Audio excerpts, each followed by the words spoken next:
Antes de ser condenado a prisión perpetua, pidió ver a Jesús. Y el juez detuvo todo. El 23 de marzo de 2024, en el barrio Kennedy de Bogotá, Carlos Alberto Mendoza caminaba con pasos temblorosos hacia el supermercado Éxito de la avenida Ciudad de Cali. 34 años, rostro demacrado por el hambre, ojeras profundas que contaban la historia de un padre al borde del abismo. Sus manos callosas, manchadas de grasa de mecánica, temblaban no por miedo, sino por debilidad. Hacía 2 días que no probaba alimento sólido. En su bolsillo derecho llevaba exactamente 4.300 pesos colombianos, todo lo que le quedaba en este mundo. En su bolsillo izquierdo, una fotografía arrugada de Mateo, su hijo de 5 años, con esa sonrisa desdentada que antes iluminaba sus mañanas, antes de la leucemia, antes de que el mundo se derrumbara. «Dios mío», susurró Carlos, deteniéndose en la esquina, «tú sabes que nunca he sido ladrón. Trabajé desde los 11 años. Jamás le quité nada a nadie». Una vendedora ambulante de arepas lo miró con compasión. Lo conocía. Todos en el barrio conocían al mecánico honrado que había perdido a su esposa Lucía hacía 3 años, en ese accidente de bus en la autopista norte. El mismo que desde entonces criaba solo a su niño, trabajando turnos dobles, durmiendo 4 horas, llevando a Mateo a la escuela antes del amanecer y recogiéndolo al atardecer. «Don Carlos», lo llamó la mujer. «¿Ya comió algo? Llévese una arepa, no me pague». Carlos negó con la cabeza, lágrimas quemándole los ojos. «Gracias, doña Marta, pero necesito esto para Mateo. Está en el hospital. La leucemia, el doctor dijo que tiene días. Necesita medicamento, suero, comida especial». La vendedora se llevó la mano al pecho. «¡Ay, Virgencita Santa! ¿Y la EPS? ¿El seguro?» «Me lo negaron». La voz de Carlos se quebró. «Dicen que el tratamiento experimental no está cubierto. Son 16 millones de pesos. ¿De dónde sacó eso?»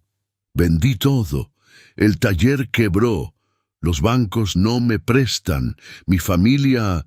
no tengo a nadie más». Carlos respiró hondo y continuó caminando. El supermercado estaba a media cuadra. Su plan era simple y desesperado: comprar con sus últimos pesos un cartón de leche, esconder en su chaqueta pan, pañales y, si Dios se compadecía, el frasco de omeprazol infantil que Mateo necesitaba para el estómago. El niño no podía retener alimento sin ese medicamento. 23.000 pesos. Imposible. Las puertas automáticas del Éxito se abrieron con un sonido que a Carlos le pareció el de las puertas del infierno.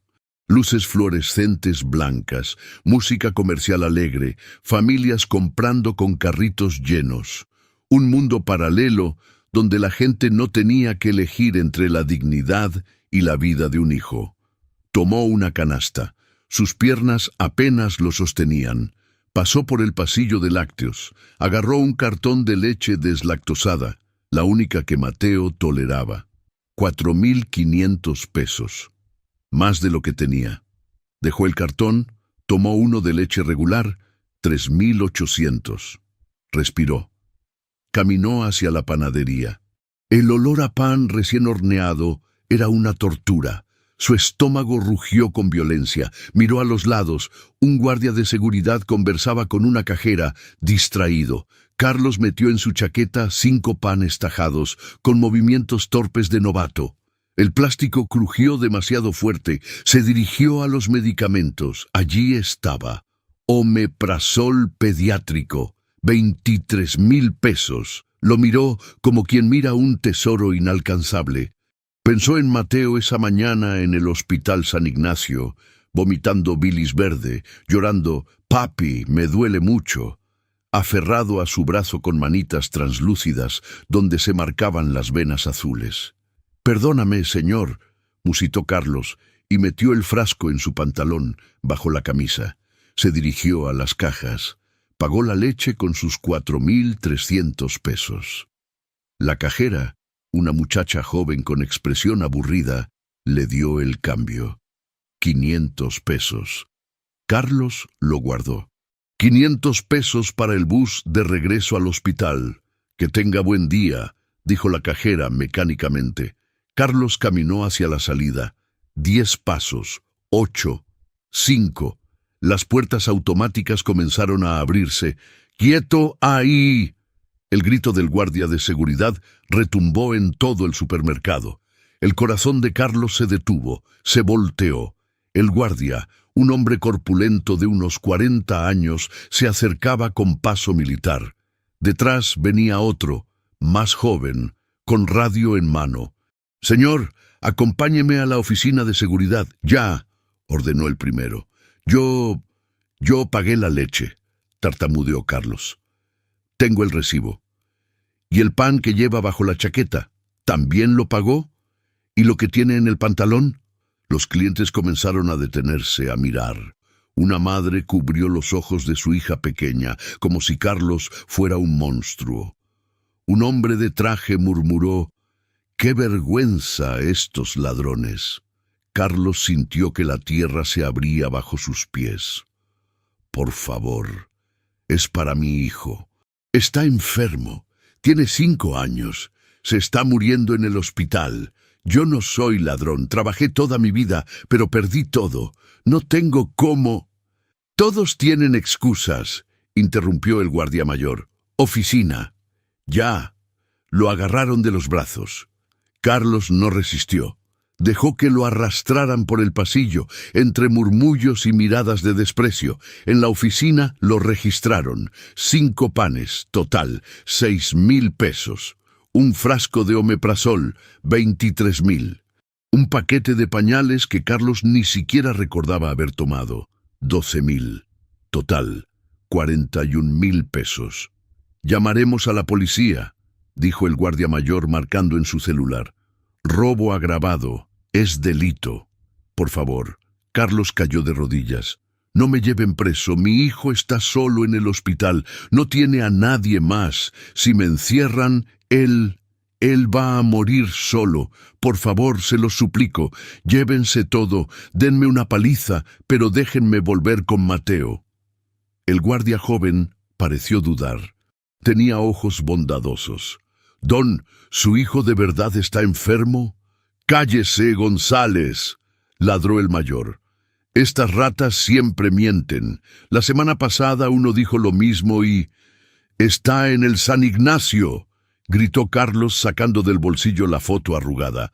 «Mire, mire a mi niño. Habitación 312. Llame al hospital. Pregunte por Mateo Mendoza. Leucemia linfoblástica aguda. Pregunte». La fotografía mostraba a un niño pequeño, calvo por la quimioterapia con tubos en la nariz, sonriendo débilmente a la cámara. El guardia joven la tomó con manos temblorosas. «Jefe, este man está diciendo la verdad. Mire al niño». «Me importa un carajo», respondió el mayor cruzándose de brazos. «La ley es la ley. Robó. Pagará». 15 minutos después llegó la policía.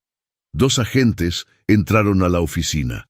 Carlos seguía de rodillas, llorando en silencio, abrazando la foto de Mateo contra su pecho. «Buenas tardes. ¿Qué tenemos?», preguntó uno de los policías, revisando el reporte. «Hurto calificado», explicó el guardia mayor. 41,000 pesos en mercancía. Lo pillamos saliendo, todo grabado en cámaras.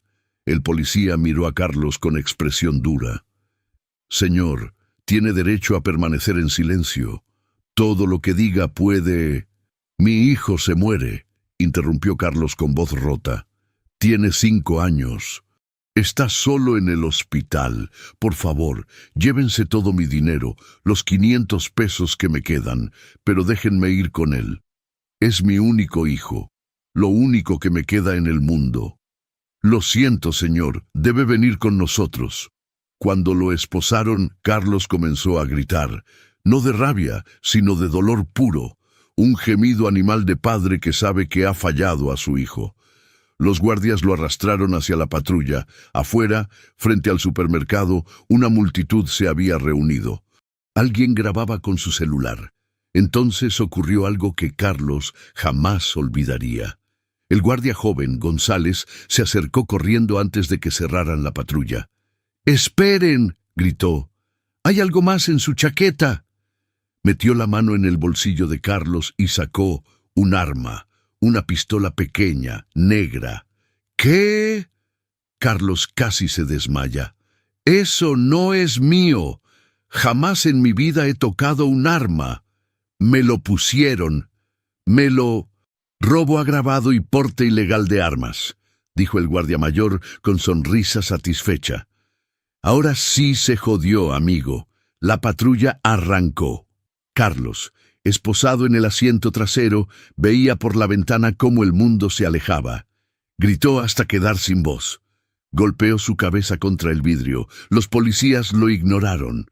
En su mente, solo una imagen. Mateo en esa cama de hospital, esperando a un papá que no llegaría. «Dios mío», sollozó Carlos. «¿Por qué? ¿Por qué me abandonas? Solo quería salvarlo. Era solo pan, era solo medicina. ¿Tanto merezco sufrir? ¿Tanto merece sufrir un niño inocente?». El cielo de Bogotá, gris y pesado, comenzó a llorar. Si esta historia ha tocado tu corazón y te identificas, o estás pasando por algo parecido, deja tu petición de oración en los comentarios. Dios ve cada necesidad y cada lágrima. Él está cerca de los quebrantados de corazón. La cárcel distrital de Bogotá, conocida como La Modelo, recibió a Carlos Alberto Mendoza 3 horas después de su arresto. El proceso fue mecánico, deshumanizante. Lo fotografiaron como a un criminal común, le quitaron sus pertenencias, la billetera vacía, el rosario de madera que había sido de Lucía, la fotografía de Mateo, que Carlos suplicó conservar y le fue negada. «Prisionero 3452», anunció un guardia penitenciario entregándole un uniforme naranja. «Pabellón C, celda 27. Camine». Carlos temblaba. No de frío, sino de terror absoluto. Había escuchado historias sobre La Modelo, violencia, extorsión, muerte, y él, un mecánico sin antecedentes, entraba acusado de robo agravado con arma, una etiqueta de criminal peligroso que no merecía. El pasillo hacia el pabellón C era interminable. Olía a humedad, orina, desesperación. Gritos resonaban desde las celdas. «¡Carne fresca!», gritó alguien al verlo pasar. Carlos apretó los puños tratando de no colapsar. La celda 27 medía aproximadamente 8 metros cuadrados y contenía 6 literas de metal.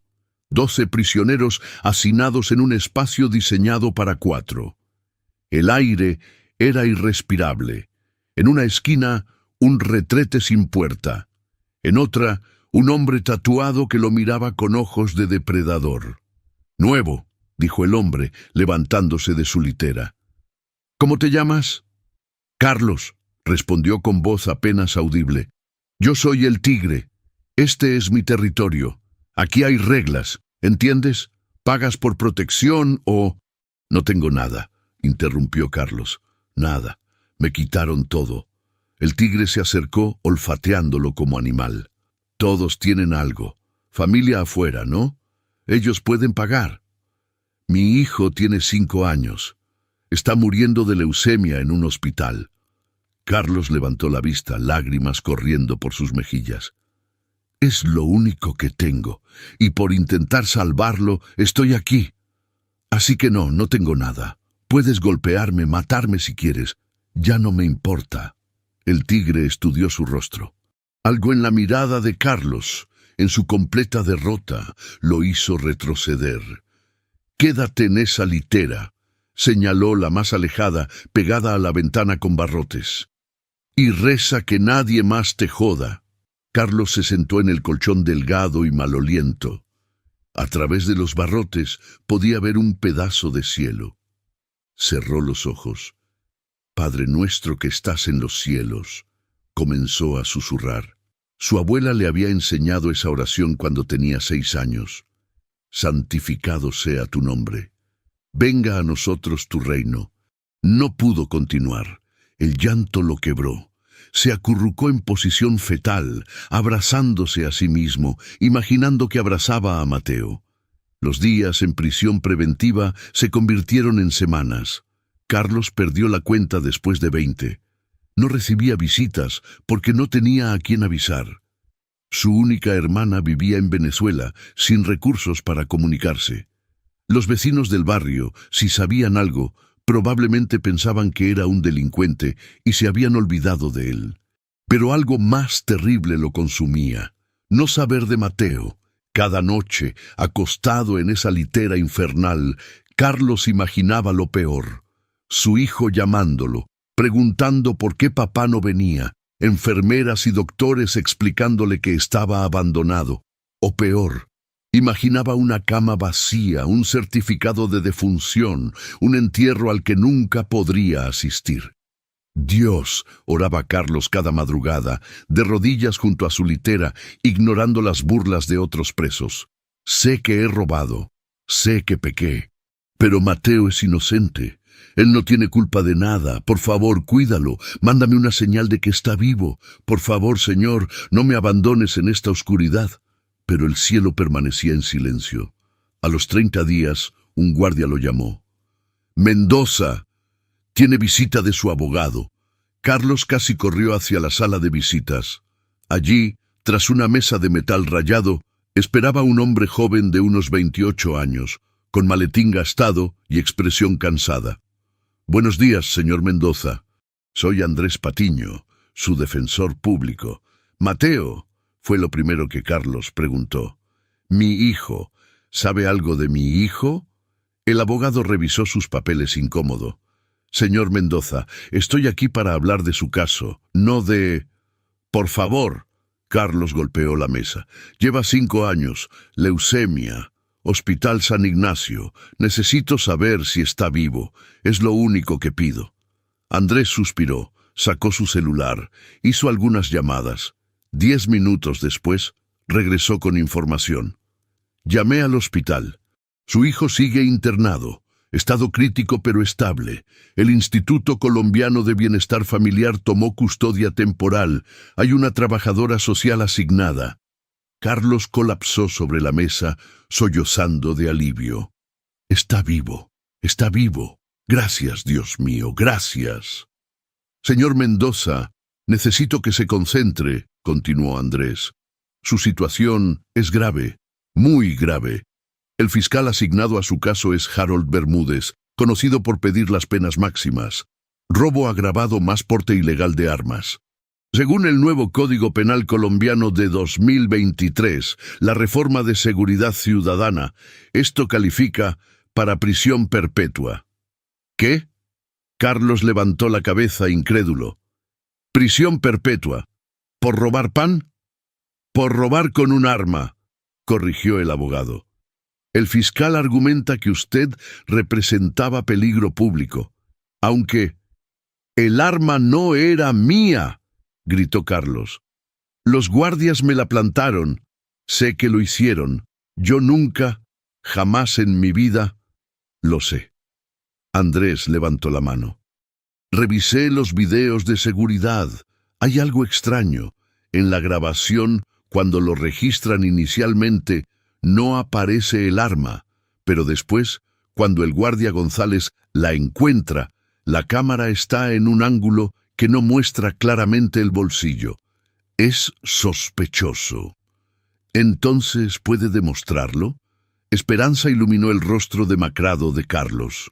«Puedo intentarlo, pero el fiscal ya presentó el arma como evidencia.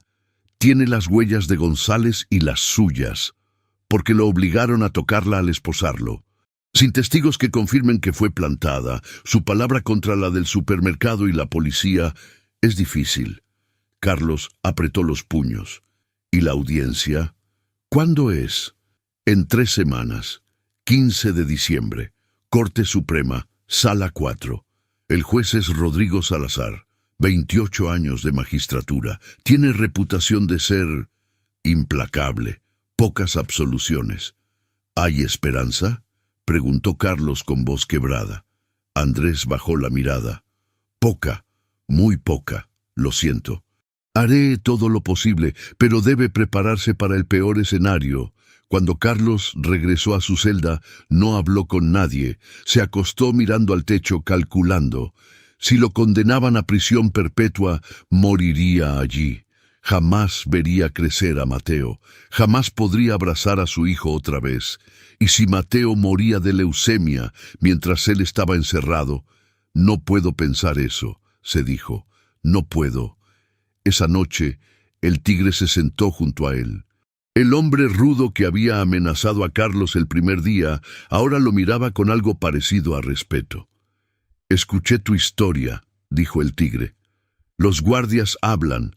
Dicen que robaste para tu hijo enfermo». Carlos no respondió. «Yo también tengo un hijo», continuó el tigre. 9 años. No lo veo hace 4. Su madre no me perdona lo que hice. Pero si estuviera muriendo... Se detuvo, tragando con dificultad. Si estuviera muriendo, yo también hubiera robado.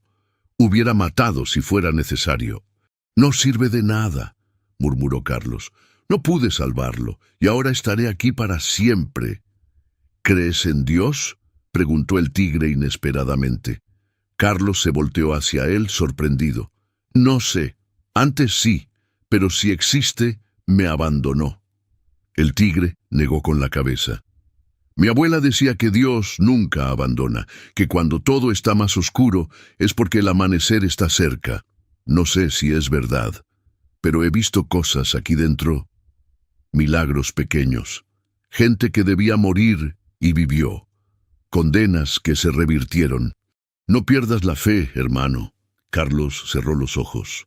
Fe, esa palabra que antes lo sostenía, ahora le parecía vacía.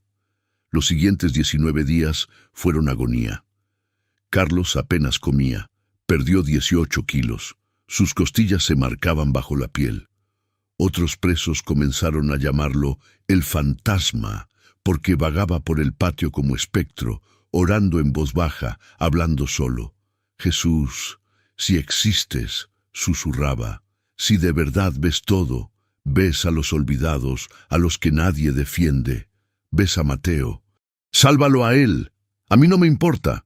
Condéname a 100 años si quieres, pero sálvalo a él». La noche del 14 de diciembre, Carlos no durmió. Se quedó sentado en su litera, mirando por la ventana las estrellas distantes.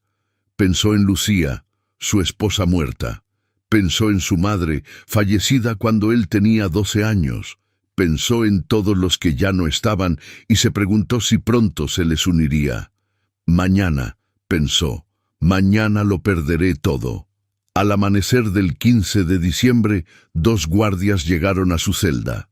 «Mendoza, es hora». Le pusieron esposas y grilletes en los tobillos. Lo subieron a un camión blindado con otros 6 prisioneros que también tenían audiencia ese día.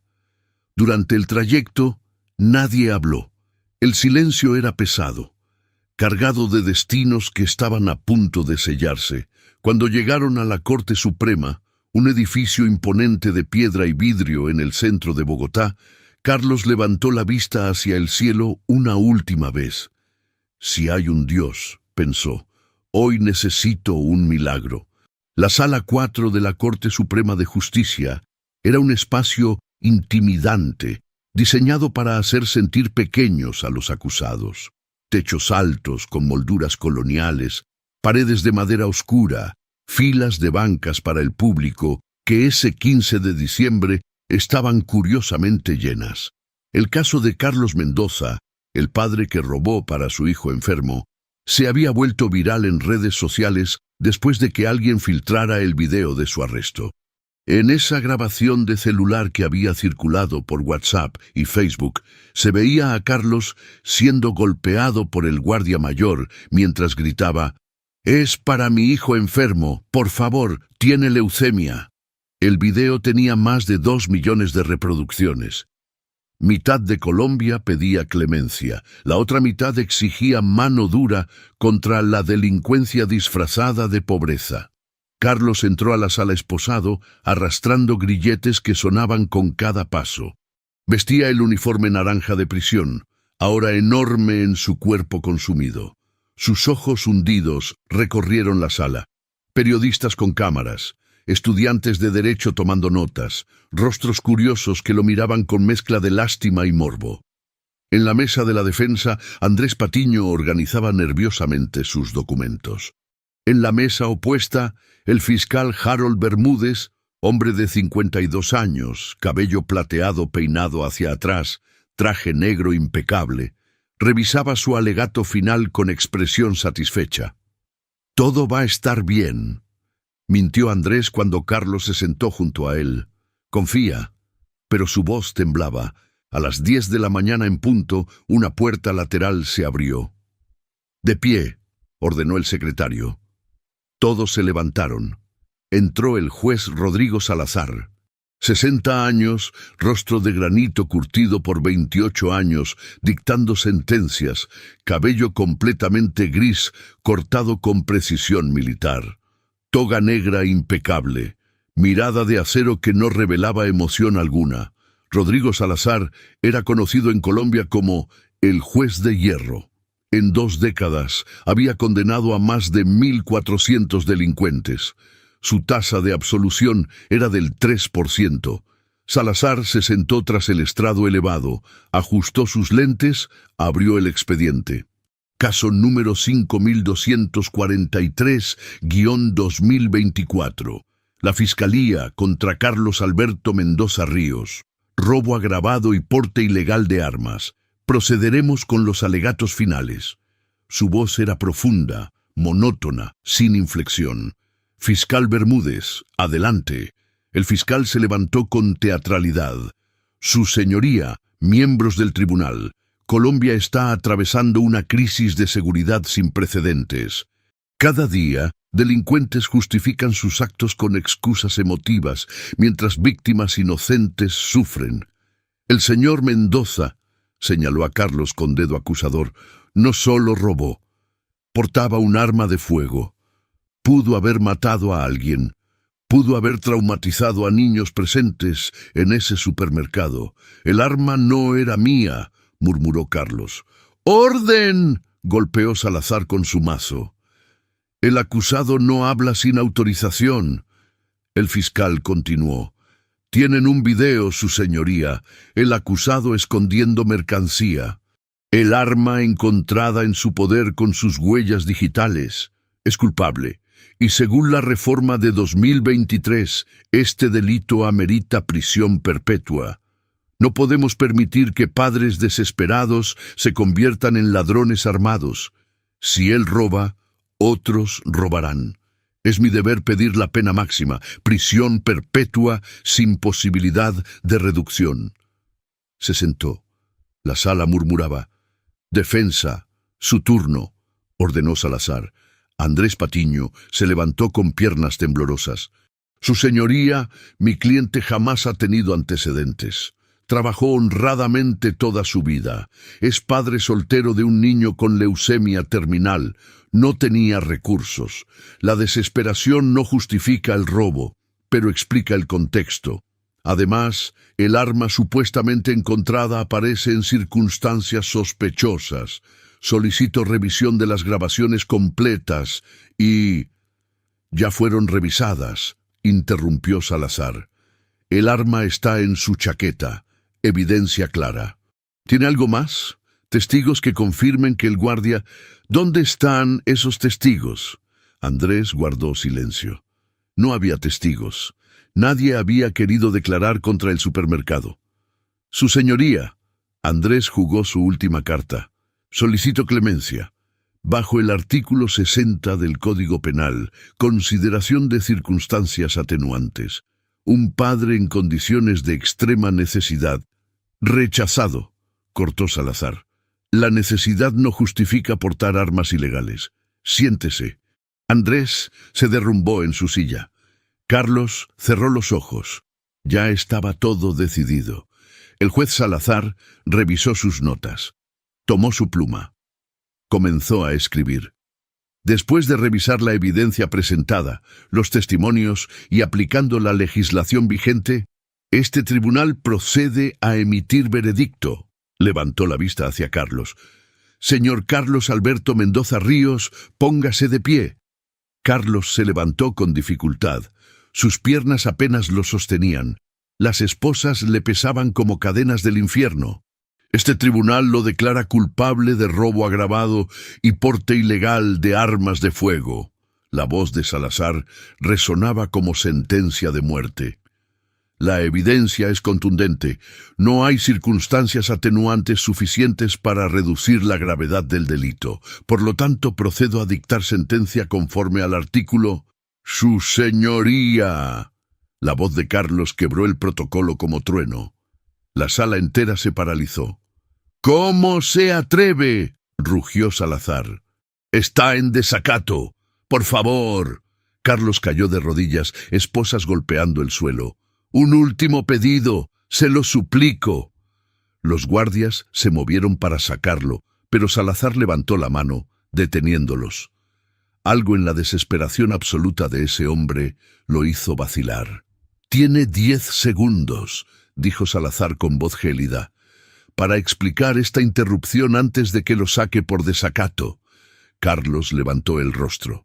Lágrimas corrían por sus mejillas hundidas. Todo él temblaba. «Su Señoría, antes de condenarme a no volver a ver a mi hijo nunca más, permítame 5 minutos, 5 minutos para orar, para hablar con Dios, para pedirle perdón por lo que hice, para pedirle que cuide a Mateo cuando yo ya no esté». La sala estalló en murmullos. Esto no tenía precedentes. «¿5 minutos para rezar?», repitió Salazar incrédulo. «Es mi último pedido como hombre libre». Carlos juntó sus manos esposadas en posición de súplica. «Después de eso, puede condenarme a lo que quiera. A la prisión perpetua, a morir en una celda. Pero déjeme hablar con Jesús una última vez. Quiero verlo, quiero pedirle que cuide a mi niño». Rodrigo Salazar había presidido más de 3.000 audiencias en 28 años. Había visto de todo. Criminales llorando, culpables fingiendo inocencia, abogados suplicando. Pero nunca había visto esto. Un hombre pidiendo tiempo no para alegar su inocencia, sino para rezar, para ver a Jesús. El juez miró a Carlos a los ojos, y por primera vez en décadas sintió algo extraño en su pecho. Compasión, incomodidad, no estaba seguro. «Esto es absolutamente irregular», dijo Salazar lentamente. «No hay precedente legal para...». «Por favor», susurró Carlos. «Es un padre pidiéndole a otro ser humano 5 minutos para despedirse de Dios antes de perder su vida. ¿Es mucho pedir?». Silencio absoluto.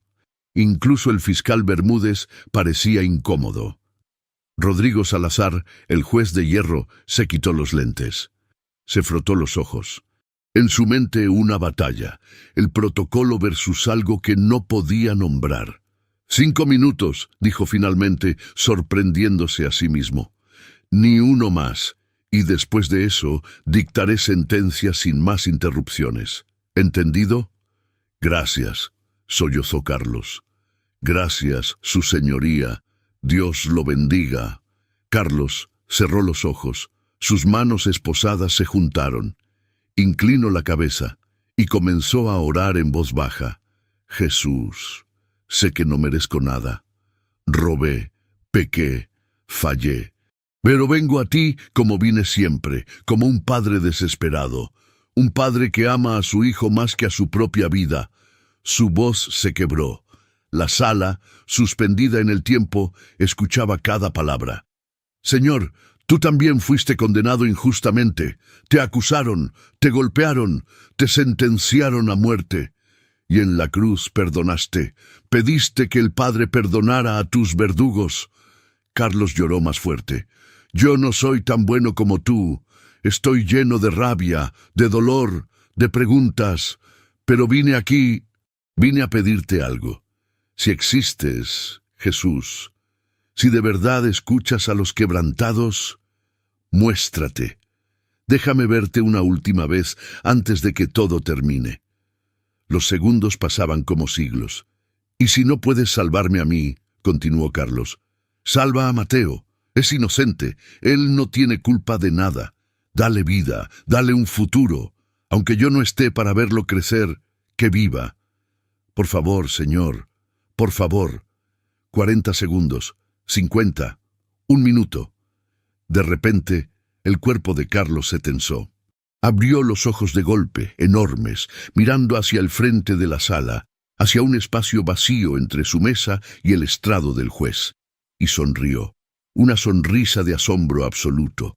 «¡Lo veo!», gritó. «¡Está aquí!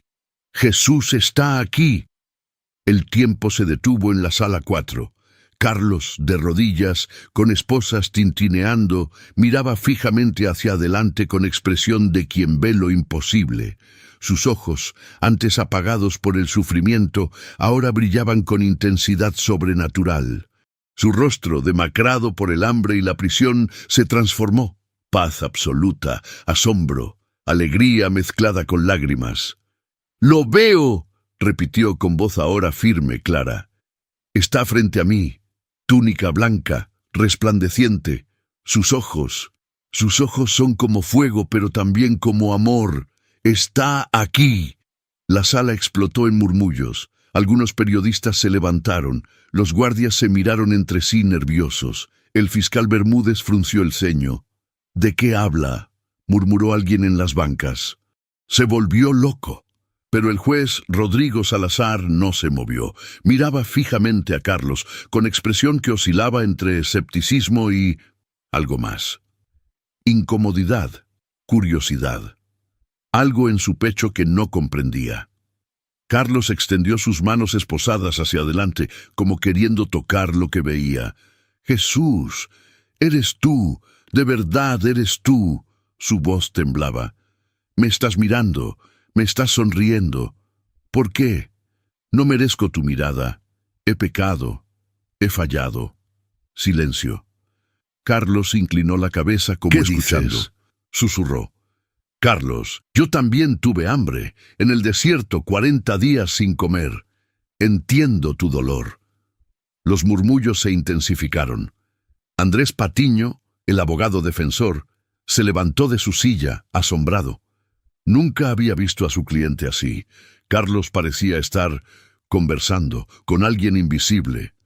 «Yo también fui condenado injustamente». Carlos repetía palabras que solo él escuchaba.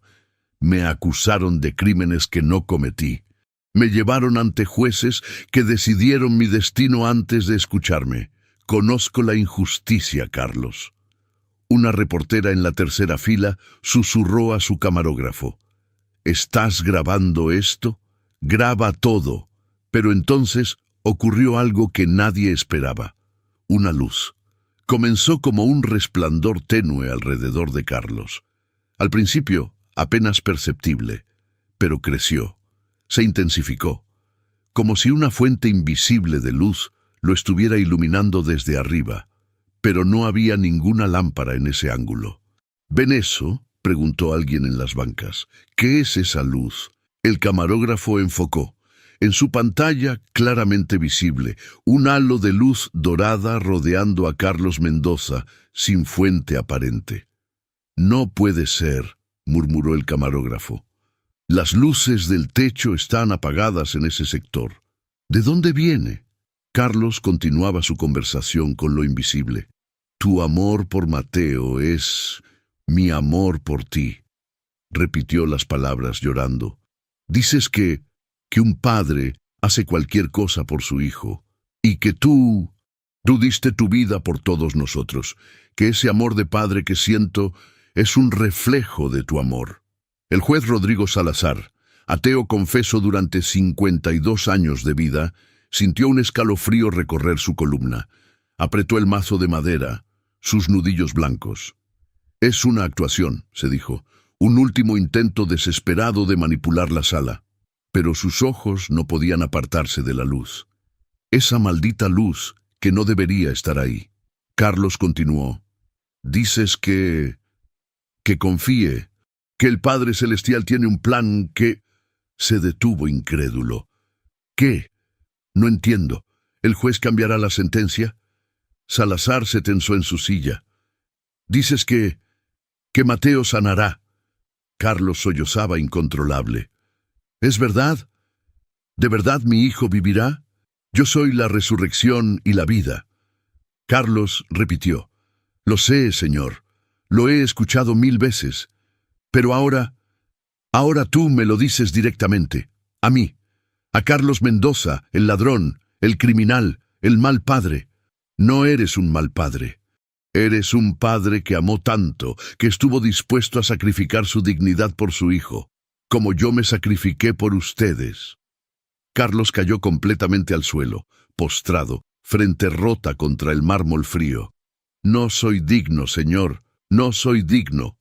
Ninguno es digno, por eso vine. Y entonces Carlos dijo algo que heló la sangre del juez Salazar. Señor juez, Carlos levantó la cabeza mirando directamente a Rodrigo Salazar. Jesús dice que está detrás de usted. Dice que usted ha vivido 52 años sin creer, que perdió a su hija hace 20 años y por eso dejó de creer en Dios. El mazo cayó de las manos de Salazar, golpeando el estrado con estruendo. ¿Cómo podía Carlos saber eso? La muerte de su hija Andrea, una niña de 7 años fallecida de meningitis en 2004, era algo que Salazar jamás había mencionado públicamente. Solo su esposa y su hermano lo sabían. ¿Cómo? Susurró Salazar. Carlos no lo escuchaba. Continuaba su visión. Jesús dice que Andrea está con él, que ella lo espera, que ella le dice, papi, ¿por qué no crees? Yo estoy bien, estoy feliz. Dile a mamá que estoy con la abuela Rosa. La abuela Rosa, la madre de Salazar, muerta cuando él tenía 19 años. Rodrigo Salazar, el juez de hierro, comenzó a temblar. Sus manos, que habían firmado miles de sentencias sin vacilación, temblaban como hojas al viento. No, murmuró, no, esto es imposible. Instintivamente, Salazar volteó. Miró detrás de él. No había nadie, pero sintió algo, una presencia, calor, como si alguien invisible estuviera parado exactamente detrás de su silla. El aire en la sala cambió, se volvió denso, cargado. Varios testigos después declararían haber sentido lo mismo, una presencia inexplicable, como si un séptimo sentido ancestral les gritara que había alguien más en esa sala. Alguien que no podían ver, pero podían sentir. La luz alrededor de Carlos alcanzó su punto máximo y entonces, de repente, se apagó. Carlos colapsó. Cayó de lado inconsciente con expresión de paz absoluta en su rostro. «¡Que alguien llame a un médico!», gritó Andrés. Los guardias corrieron hacia Carlos, le tomaron el pulso. «Está bien, está respirando, solo desmayado». Pero el juez Salazar no se movía. Permanecía petrificado en su silla, mirando fijamente el espacio vacío frente al estrado. El espacio donde Carlos había dicho que Jesús estaba parado. Andrea, pensó. Andrea y la abuela Rosa. Nadie sabía esos nombres. Nadie. Su señoría, el secretario de la sala se acercó. «¿Continuamos? ¿Dictará sentencia?» Salazar no respondió. Su mente era un caos. 52 años de ateísmo inquebrantable, de creer solo en la ley, en la evidencia tangible, en lo racional. Todo eso se tambaleaba, porque lo que acababa de ocurrir no tenía explicación racional. «Receso», susurró finalmente, «receso de 1 hora». Se levantó con dificultad y salió de la sala prácticamente corriendo, mientras los periodistas gritaban preguntas y las cámaras lo seguían. En su despacho privado, Rodrigo Salazar cerró la puerta con seguro. Se dejó caer en su silla de cuero, y por primera vez en 28 años de carrera judicial, el juez de hierro lloró. Lloró sin entender por qué. Lloró recordando a Andrea, su pequeña de 7 años, llamándolo papi con esa vocecita aguda. Lloró recordando el día que la enterró, cuando juró que si Dios existía, era un Dios cruel que no merecía su fe. Andrea está con él, había dicho Carlos. Ella lo espera. ¿Era posible? ¿Era remotamente posible que su hija siguiera existiendo en algún lugar? ¿Que no fuera solo un cuerpo frío en un ataúd? Salazar abrió el expediente de Carlos con manos temblorosas. Lo revisó de nuevo, esta vez sin el filtro de su dureza habitual. Lo que vio lo horrorizó. Carlos Mendoza nunca había tenido antecedentes, ni una multa de tránsito. Trabajador honesto, padre soltero, hijo con leucemia terminal y los videos de seguridad. Salazar se detuvo en una escena que había pasado por alto, el momento exacto cuando el guardia González encuentra el arma. La cámara cambia de ángulo justo un segundo antes. Demasiado conveniente. Y en el frame anterior se ve la mano de González metiendo algo en la chaqueta de Carlos. Lo plantaron, susurró Salazar. Le plantaron el arma, llamó a su asistente. Tráigame todos los registros del supermercado Éxito de Kennedy, antecedentes de los guardias de seguridad, y quiero el nombre del fiscal que autorizó presentar esa arma como evidencia sin verificación forense completa. Media hora después tenía la información. El guardia González había sido despedido de 2 trabajos previos por falsificar reportes. El fiscal Bermúdez había omitido deliberadamente pruebas que mostraban inconsistencias en la cadena de custodia del arma. Era una trampa. Todo era una trampa. Y Carlos Mendoza, un padre inocente desesperado, estaba a punto de ser condenado a prisión perpetua por un sistema corrupto. Salazar apretó los puños. Sintió algo que no había sentido en décadas. Rabia justiciera, pero también algo más profundo. Una convicción inexplicable de que debía hacer lo correcto, no porque la ley lo exigiera, sino porque alguien lo estaba viendo. Alguien esperaba que hiciera lo correcto. Si estás ahí, pensó mirando hacia el techo, si de verdad estabas en esa sala, si Andrea realmente está contigo, ayúdame a hacer justicia. 60 minutos después, Rodrigo Salazar regresó a la sala 4. Su rostro ya no era de hierro, era de un hombre transformado, conmovido, quebrantado y recompuesto a la vez. Carlos había despertado y estaba sentado nuevamente en la mesa de la defensa, con expresión serena, que contrastaba completamente con su desesperación anterior. El tribunal retoma sesión, anunció el secretario. Salazar se sentó, tomó el mazo, miró a Carlos a los ojos y sonrió. Una sonrisa pequeña, casi imperceptible, pero real. «Señor Carlos Alberto Mendoza Ríos», comenzó Salazar, con voz firme pero cargada de emoción. «Después de revisar exhaustivamente las evidencias, he llegado a una conclusión. Este tribunal declara nula la acusación de porte ilegal de armas por inconsistencias graves en la evidencia presentada». La sala estalló. El fiscal Bermúdez se levantó de un salto. «Su señoría, esto es irregular. La evidencia fue...» «Silencio», rugió Salazar. «La evidencia fue manipulada. Y ordeno investigación inmediata contra usted, fiscal Bermúdez, por ocultamiento de pruebas y obstrucción de justicia». Bermúdez palideció. Salazar continuó. «En cuanto al cargo de hurto, este tribunal reconoce que el señor Mendoza cometió un delito. Robó. Eso es un hecho. Pero», levantó la voz, «bajo circunstancias de extrema necesidad, un padre con hijo moribundo, sin recursos, sin red de apoyo. La sociedad falló primero, el sistema de salud falló primero, y cuando todo falló, un padre desesperado hizo lo que cualquier padre haría». Carlos lloraba en silencio. «Por lo tanto, en lugar de prisión, este tribunal sentencia a Carlos Alberto Mendoza a libertad inmediata con supervisión comunitaria por 6 meses. Además, ordeno que el Instituto Colombiano de Bienestar Familiar provea asistencia completa para el tratamiento de Mateo Mendoza, incluyendo acceso a tratamientos experimentales si son necesarios. La sala explotó en aplausos, gente llorando, periodistas gritando. El fiscal Bermúdez salió furioso de la sala. Salazar golpeó con el mazo. Y una última cosa, agregó. Señor Mendoza, acérquese. Carlos, tembloroso, se acercó al estrado. Los guardias le quitaron las esposas. Salazar bajó del estrado, algo absolutamente inusual.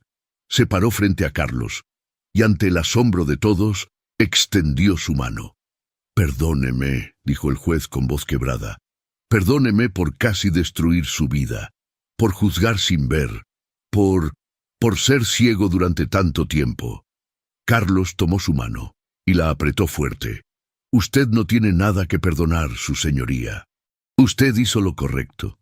No, Salazar negó con la cabeza, lágrimas corriendo por sus mejillas de 60 años. Yo también lo sentí. Había alguien en esta sala. No sé qué era. No sé cómo explicarlo. Pero él me cambió. Y creo que cambió todo. 3 horas después de ser liberado, Carlos Alberto Mendoza corría por los pasillos del Hospital Universitario San Ignacio como hombre poseído por única misión: abrazar a su hijo. Le habían devuelto su ropa civil, unos jeans gastados y una camisa a cuadros que olía a humedad de prisión, pero no le importaba. Solo importaba Mateo. Habitación 312, repetía mientras subía las escaleras de 2 en 2, sin esperar el ascensor. 3er piso. Ala de oncología pediátrica. El pasillo olía a desinfectante y a esa tristeza particular de los hospitales donde niños luchan por sus vidas. Decoraciones navideñas intentaban alegrar las paredes blancas. Luces de colores, un árbol pequeño de plástico, dibujos de renos y Santa Claus hechos por pacientes con manos temblorosas. Era 15 de diciembre. Navidad estaba a 10 días. Carlos llegó a la puerta de la habitación 312. Se detuvo. Su corazón latía tan fuerte que pensó que estallaría. ¿Y si Mateo estaba peor? ¿Y si no lo reconocía después de casi 3 meses sin verlo? ¿Y si? Abrió la puerta. La habitación era pequeña. Una cama con barandas de metal, monitores pitando suavemente, y en esa cama, un niño pequeño, calvo, con tubos de oxígeno en la nariz, miraba por la ventana las nubes grises de Bogotá. «Mateo», susurró Carlos. El niño volteó. Sus ojos, esos ojos verdes heredados de su madre Lucía, se abrieron enormes. «¿Papi?»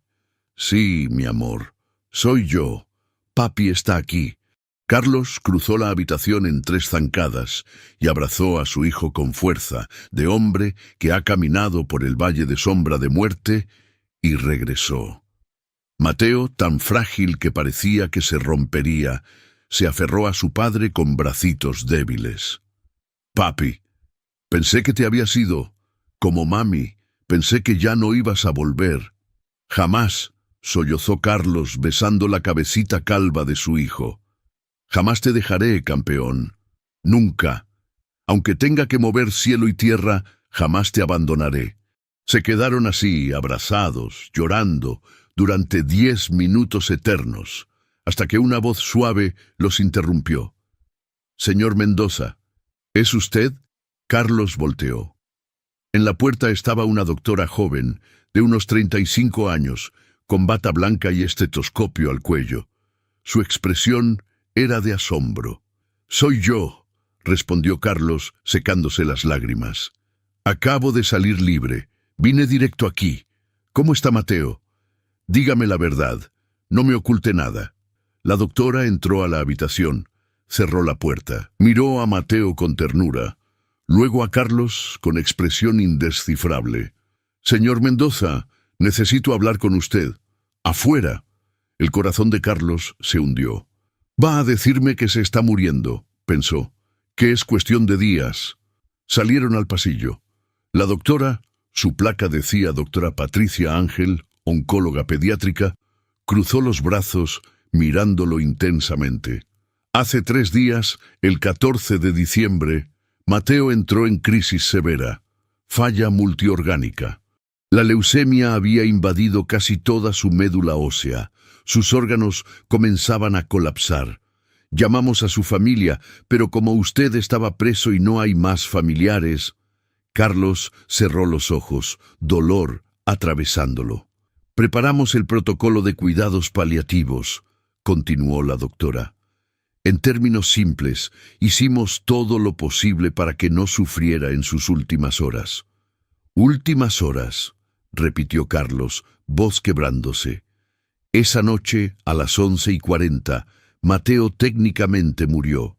Su corazón se detuvo. 3 minutos de paro cardíaco. Iniciamos reanimación, pero después de 5 minutos sin respuesta, yo estaba a punto de certificar la hora de defunción. Carlos se apoyó contra la pared, mareado. Pero entonces su corazón volvió a latir. La doctora negó con la cabeza incrédula. Espontáneamente, sin causa médica. Y no solo eso, cuando tomamos muestras de sangre 6 horas después. Señor Mendoza, no sé cómo decirle esto. Las células leucémicas habían desaparecido. Desaparecido, completamente. Carlos la miró sin comprender. ¿Qué significa eso? Significa que su hijo está en remisión completa. La leucemia se fue. Tomamos 4 muestras diferentes porque no podíamos creerlo. Mandamos pruebas a laboratorios externos. Todas confirman lo mismo. No hay rastro de células cancerígenas. Es como si nunca hubiera tenido leucemia. Las piernas de Carlos cedieron. Se deslizó por la pared hasta quedar sentado en el piso del pasillo con la cabeza entre las manos. No es posible, susurró. Los doctores dijeron que era terminal, que no había esperanza. Lo sé, la doctora se agachó junto a él. Llevo 12 años tratando leucemia infantil. He visto remisiones, sí, pero esto no es remisión médica. Esto es... No tengo palabra científica para esto. Mis colegas dicen que es un milagro. Yo no sé en qué creer. Carlos levantó la vista hacia ella, lágrimas corriendo. Yo sí sé. En la sala de la corte, cuando oré, cuando le pedí a Jesús que se mostrara, él me dijo que Mateo sanaría. Me lo dijo. Y le dije, no te creo, es imposible. Pero él cumplió su palabra. La doctora tragó saliva. Sea lo que sea que ocurrió, señor Mendoza, su hijo vivirá. Necesitará seguimiento, terapia física para recuperar fuerza, pero vivirá. Podrá llevárselo a casa en una semana si todo sigue así. Carlos no podía hablar, solo lloraba. Lloraba de alivio, de gratitud, de asombro ante un Dios que había escuchado el grito desesperado de un padre. Esa noche, Carlos durmió en una silla junto a la cama de Mateo, con la mano de su hijo en la suya. No había sueños, solo paz. Una paz que sobrepasaba todo entendimiento. 2 días después, el 17 de diciembre, Carlos recibió una visita inesperada en el hospital.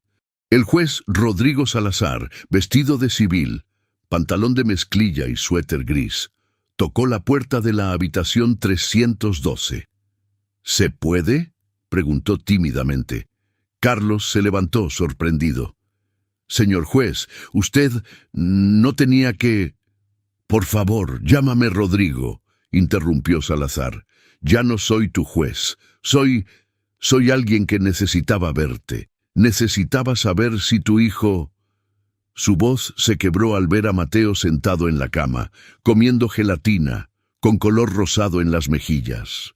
Los doctores dicen que es un milagro, dijo Carlos suavemente. Igual que dijeron que mi libertad fue un milagro. Salazar se sentó en la silla junto a la cama, mirando a Mateo con ojos húmedos. Ese día en la corte, comenzó Rodrigo, algo cambió en mí.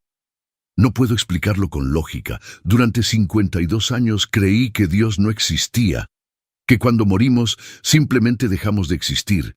Pero cuando tú dijiste los nombres, Andrea, Rosa, cosas que nadie sabía, y esa presencia que sentí detrás de mí, se limpió las lágrimas. Esa noche, después de liberarte, fui a casa. Mi esposa notó que algo había cambiado. Le conté todo, y ella me abrazó llorando. Dijo que había orado 20 años para que yo volviera a creer. 20 años. Carlos puso su mano en el hombro de Rodrigo. No es coincidencia que estuvieras en esa sala ese día. Dios te puso allí para salvarme a mí, pero también para salvarte a ti. Rodrigo asintió. Renuncié a la magistratura, reveló. Después de 28 años, ya no puedo ser el juez de hierro. No después de lo que vi, no después de sentir lo que sentí. ¿Y qué harás?, preguntó Carlos. Rodrigo sonrió por primera vez en años. Una sonrisa genuina. Voy a abrir una fundación para ayudar a padres presos injustamente por actos de necesidad, para reformar el sistema que casi te destruye. Y voy a buscar a Dios. No sé cómo, no sé dónde empezar después de tantos años, pero voy a buscarlo. Él ya te encontró, dijo Carlos. Ahora solo tienes que aceptarlo. Los dos hombres se abrazaron. Un juez ateo que recuperó su fe, un padre criminal que recuperó a su hijo, unidos por un encuentro inexplicable con lo divino. La Navidad de 2024 fue diferente para Carlos y Mateo. El 24 de diciembre, Mateo recibió el alta médica. Carlos lo llevó a casa, su pequeño apartamento en Kennedy, que había estado abandonado 3 meses. Y lo decoraron juntos con luces y un arbolito barato del mercado de pulgas. «Papi», preguntó Mateo esa noche, sentado en el sofá con cobija de Mickey Mouse, «¿de verdad viste a Jesús en la corte?». Carlos sonrió, acariciando la cabeza de su hijo, donde comenzaba a crecer cabello nuevo. «Sí, campeón, lo vi. ¿Y cómo era?». «Era luz, era amor. Era esperanza cuando yo no tenía ninguna. Era todo lo que necesitaba en el momento más oscuro de mi vida». Mateo se quedó pensativo. «¿Y por qué vino? ¿Por qué te ayudó?». Carlos abrazó a su hijo. «Porque Él ama a los quebrantados, a los que el mundo rechaza, a los que cometen errores pero tienen el corazón sincero. Vino porque le pedí que se mostrara, y cuando pedimos con fe, Él responde, no siempre como esperamos, no siempre cuando queremos, pero siempre responde». El 25 de diciembre, la fundación de Rodrigo Salazar, llamada Segunda Oportunidad, abrió oficialmente. Carlos fue el primer empleado. Su trabajo, visitar prisiones, identificar casos de padres presos injustamente por necesidad, proveerles defensa legal y apoyo. En su primer mes, liberaron a 7 padres, cada uno con historia similar a la de Carlos. Desesperación, sistema fallido, condenas desproporcionadas. 6 meses después, en junio de 2025, Carlos y Mateo visitaron la iglesia bautista del barrio Kennedy.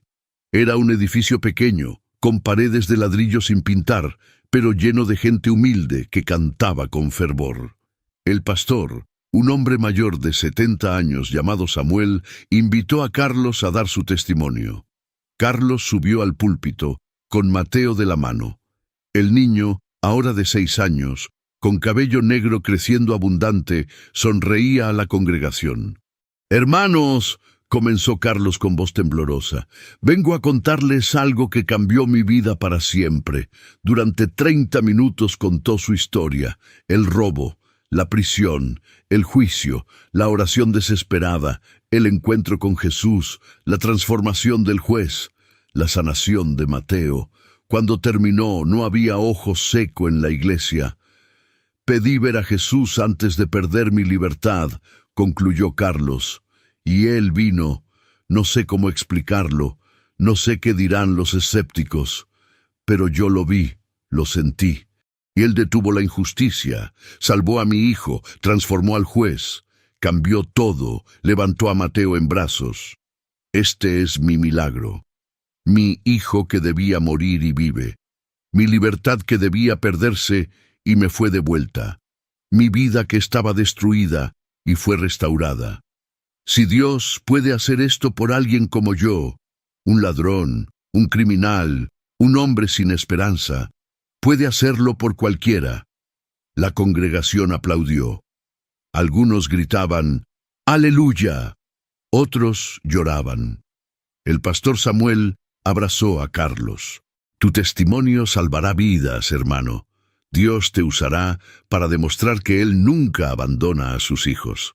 Hoy, en noviembre de 2025, Carlos Alberto Mendoza trabaja a tiempo completo en la Fundación Segunda Oportunidad. Han liberado a 112 padres en 11 meses. Han reformado políticas penitenciarias en Bogotá. Han llevado casos ante el Congreso para cambiar leyes injustas. Mateo asiste al 1er grado de primaria. Es el niño más saludable de su clase. Los doctores siguen sin explicar su remisión completa, pero Carlos no necesita explicaciones científicas.